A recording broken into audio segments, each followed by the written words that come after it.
आपण पाहत आहात लोकधारा मराठी न्यूज, आवाज जनतेच्या हक्कासाठी।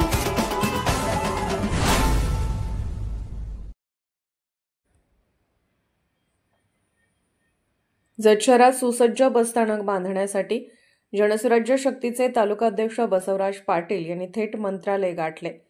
जत शहरातील नागरिकांची व प्रवाशांची गैरसोय लक्षात घेता तातडीने नवीन बसस्थानक उभारण्याची केली मागणी।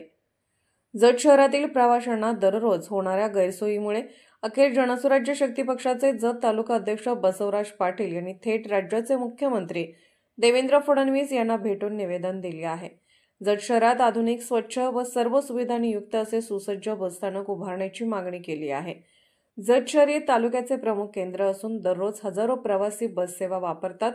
मात्र सध्याचे बस स्थानक अत्यंत मोडकळीस आलेले असून प्रवाशांना पावसात भिजावे लागते, उन्हात थांबावे लागते, तसेच स्वच्छतागृह, पिण्याचे पाणी, प्रतीक्षालय आदी मूलभूत सुविधा देखील अपुऱ्या आहेत।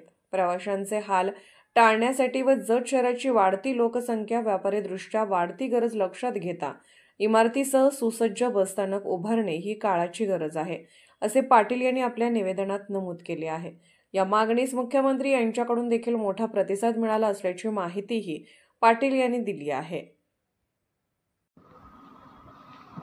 लोकधारा मराठी न्यूजला लाईक करा, शेअर करा आणि सबस्क्राईब करा।